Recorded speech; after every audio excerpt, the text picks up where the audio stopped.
pollution. So this is a topic that I've actually have been wanting to address for a week or so, because it's really getting on my mind, and I think it's becoming a big problem here in the United States. So the issue is with this policing and the defunding of the police that's going on. Kind of reminds me back of when, in the movie Back to the Future with Biff Tannen. So let's go take a look at that brief clip here. Here it comes. Ladies and gentlemen, welcome to the Biff Tannen Museum, dedicated to Hill Valley's #1 citizen and America's greatest living folk hero, the one and only Biff Tannen. Discover how in 1979 Biff successfully lobbied to legalize gambling and turned Hill Valley's dilapidated courthouse into a beautiful casino hotel. I just want to say one thing. God bless America. No! Hey, no! Hey, great, you coming with us upstairs? There we go, Sonny. We can do this the easy way or the hard way. The easy way. That's kind of what I think it's going to turn into if, we don't do something about this. Now, I am one of those people who am definitely pro-police. And when we look at the news here, we've seen the Portland, Oregon police chief resigns. Atlanta, Georgia police chief resigns. Richmond, Virginia police chief resigns. Louisville, Kentucky, the police chief is fired. Santa Monica, California, the police chief is told to resign. Something is wrong with this picture. This can't be happening or shouldn't be happening. And I know why it's happening. If we look at the news here, we see that there in Atlanta where the shooting of this Mr. Brooks took place, and the police are basically calling in sick with the blue flu. That was reported, I believe, even last night, that they didn't even have enough police to cover the shift. So that was the perfect time to commit a crime in Atlanta, Georgia, because there were no police on duty. And this is what's going to happen if people want the police defunded, is the police just aren't going to show up when people need it. There was a story that was actually also on the news about we all know about the CHOPS in Seattle, Washington, where the whatever group that is who has taken the 3 to 6 blocks there in the town of Seattle. And there was an individual who made several calls to 911. I believe he had an auto shop, and someone decided they were going to set fire to his place, and they robbed his establishment. I believe it was his son that the owner went and chased down the guy, and we hear later that the police saw the thing happen, and yet they did nothing.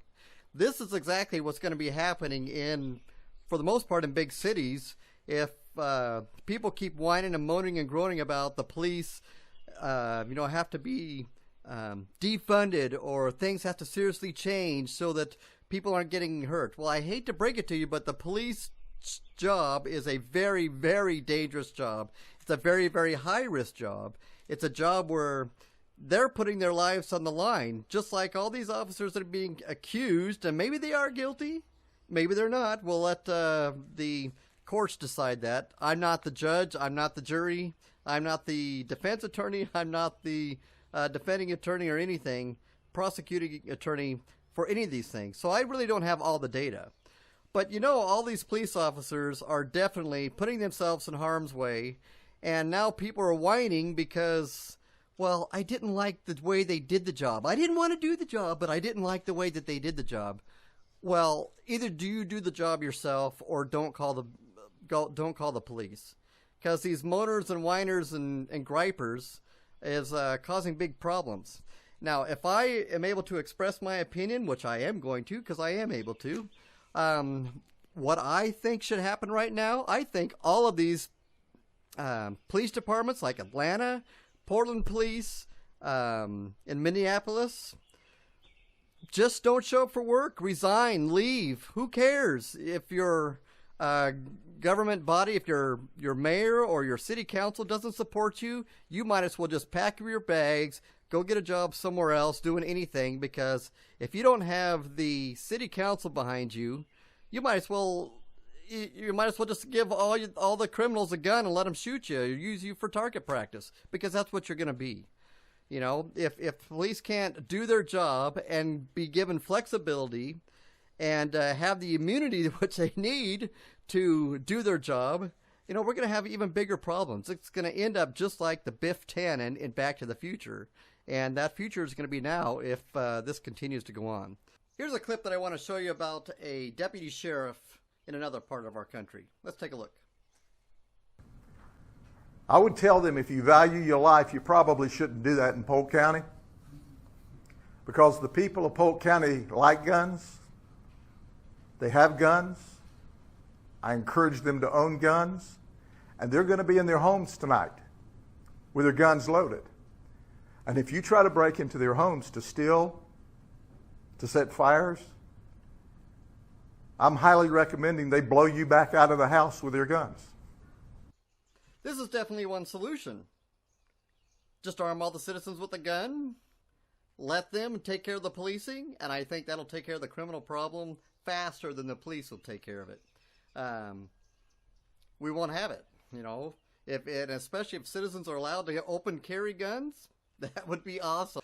So what I am trying to say here in the end is we cannot be defunding the police. I think police should be allowed the same ability to make decisions in dangerous situations. We have all these outsiders saying, well, that was, they had no right to shoot Brooks because that wasn't a dangerous situation. And then we have Tucker from Fox News who says that guy was out of control. Well, the only people who really know are the police who are handling it. Body cam or not. The police are called because that's the people who decided, okay, we'll take the risk to go and confront these problem criminals. And my wife, she showed me a post that was on YouTube. It said something to the effect of, if you do want to limit your exposure to the police, don't be doing anything illegal. I mean, that's what it all boils down to. Stop breaking the law, and you won't be having all these run-ins with the police. That's what it boils down to. Stop breaking the law, and you aren't going to have those problems.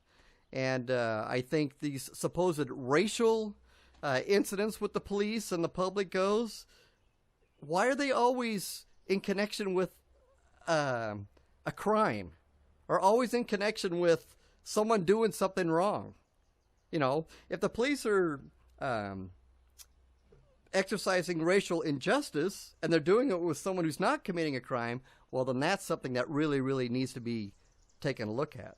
There was another video that I saw, and two people who had multiple time in jail were having this talk, and they put this video on there, and they're having a chat of how unfair it was that they went to jail so many times and they keep losing everything. Well, for heaven's sake, stop breaking the law.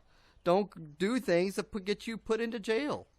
And if the public keeps crying, well, the police has to be reformed and we can't be having all this bad stuff going on. Well, that's true. We can't have bad things going on where it's continual and repeated, but at the same time, the police are put into situations that nobody else will take.